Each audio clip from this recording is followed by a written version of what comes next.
Charlton's best league finish in over half a century awaited them. Paul Konchesky was first to go close at the Valley. Deputising for Anthony Amy once again, Alan Blaney justified his selection. Charlton hadn't won in their previous 5 games, but broke the deadlock via a classy piece of Italian footwork. Paolo Di Canio put Jason Euell in for his 10th of the season. Euell finishes the year as Charlton's top marksman. Di Canio exited with a stomach injury at half-time. Contract uncertainty means he may not return to the Valley next year at all. But Matty Holland's sure to be around. He went close to making it 2-0. Holland was instrumental in Charlton's next chance. His cross-field long ball found Carlton Cole, who didn't waste the opportunity. 53 minutes gone, Charlton 2 up from Cole's 5th of the season.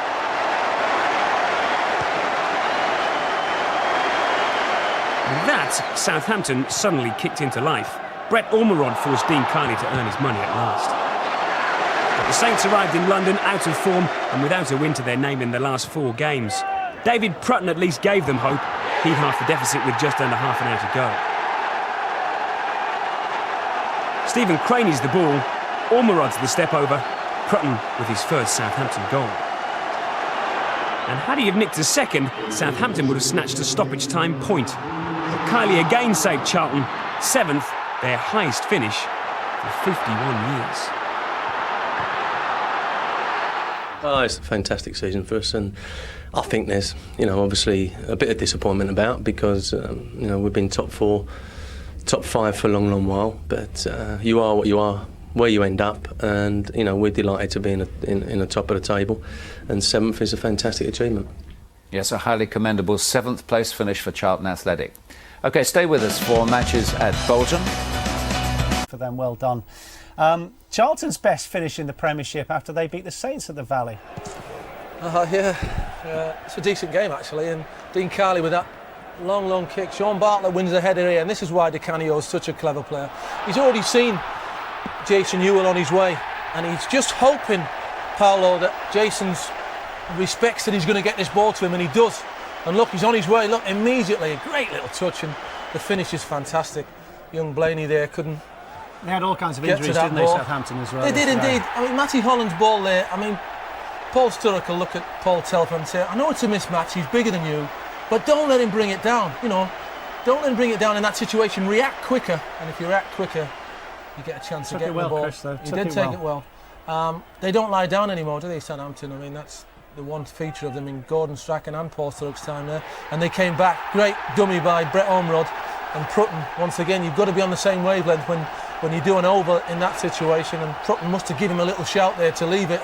And just watch this dummy there, through the legs, and Prutton finishes off brilliantly. Dean Kiely was hoping for a clean sheet on the final game of the season. Here's Radisson Kishishev. Has he gone for that, or is he trying to cross that into the box and he's trying to claim a goal here? Just watch the arms go on. Has it gone over the line? But we can see that no, Blaney once again just gets there before his feet are in the goal, but the ball's well, didn't he? Yeah, it does really well. Prutton's got an opportunity here to equalise, but look, that's what Dean Kiely's great at. He doesn't just get down, he makes the save. It doesn't just hit him, fortunately, it gets his hands. Terrific goalkeeper. He's been doing that all season, to be fair to Dean. He's made important saves at the right times, and again, Charlton have had a great season. Maybe he's the player of the season. He's my player of the season. Without doubt, yeah, without doubt. He was saying to us, Chris, that it really, really upsets him if he doesn't keep a clean sheet. In fact, he said at one point he'd had a run, and he was in tears afterwards, and that's how much it means to him. Is that something that you can relate to? Yeah, definitely. It's the same for defenders as well. Keeping a clean sheet, that's what it's all about at the end of the day. But it works from.